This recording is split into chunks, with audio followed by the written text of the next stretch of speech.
Mr. Potter and Tabby walk the dog. Chapter 1. The Lollipop. Mr. Potter and his cat Tabby lived next door to Mrs. Teaberry and her small dog Zeke. Mrs. Teaberry sometimes gave Mr. Potter eggplant for his supper, and Mr. Potter sometimes gave Mrs. Teaberry kiwis for her lunch. They were happy living side by side. One day, Mrs. Teaberry slipped on a kiwi and hurt her foot. Mr. Potter and Tabby took her to the doctor.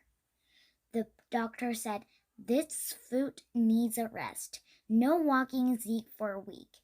"No walking Zeke for a week?" cried Mrs. Teaberry.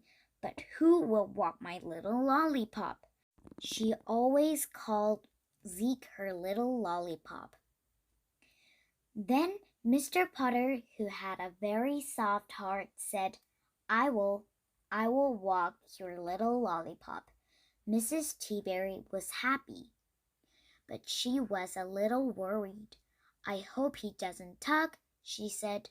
"Oh no," said Mr. Potter. "Zeke won't tug." "I hope he doesn't wrap around trees," she said. "Oh no," said Mr. Potter again. "Zeke won't wrap." "And I hope he doesn't chase another dogs," she said finally, "especially the big ones." "Oh no," said Mr. Potter for the last time. "Zeke is a good dog. Zeke is a fine dog." Mr. Potter looked at the little lollipop. "Zeke is a dream dog," Mr. Potter said with a smile. Chapter 2. The Nightmare. Zeke was a nightmare.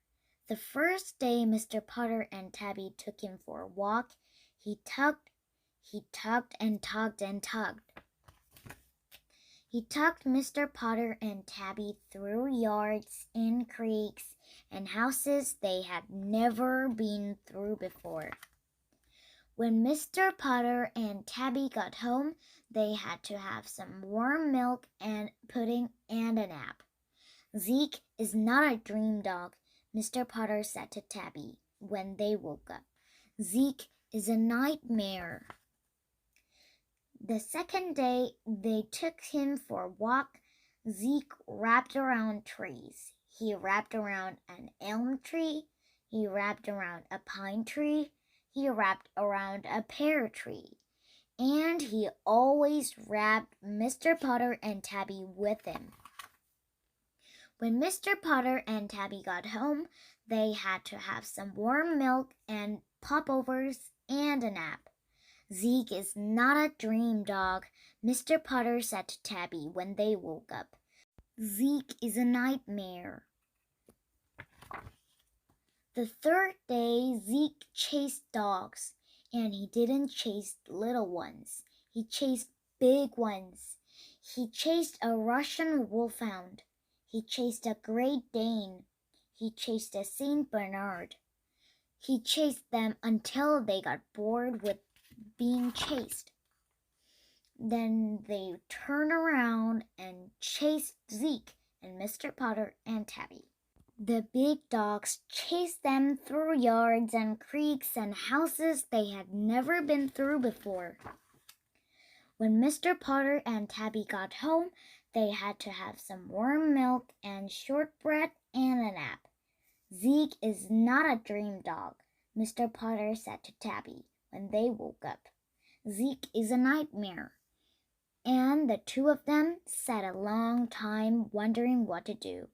They weren't sure they could live through 4 more days with the lollipop. Chapter 3. The Dream Dog. "Here's the deal, Zeke," Mr. Potter said on the 4th day. "You be a good dog, and every day after you walk, you'll get a nice surprise." Zeke was a smart dog. He knew what a deal was. The 4th day, he didn't tug, he didn't wrap, and he didn't chase. He was a dream dog. So Mr. Potter and Tabby took him for the frosty freeze. Zeke had a hot fudge sundae with extra cherries. The 5th day, Zeke didn't tug, and he didn't rap, and he didn't chase. He was a dream dog again. So Mr. Potter and Tabby took him to the swimming pool. He jumped off the diving board 15 times. On the 6th day, Zeke was a dream dog, and he went to the carnival.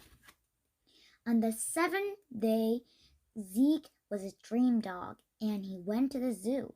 When Mr. Potter and Tabby took Zeke home for the last time, Mrs. Teaberry asked, "Was Zeke a good lollipop?" And Mr. Potter, who had brought her pecans instead of kiwis, smiled a biggest smile. He said Zeke was a dream lollipop. Then he and Tabby said goodbye and went home and had a party. The end.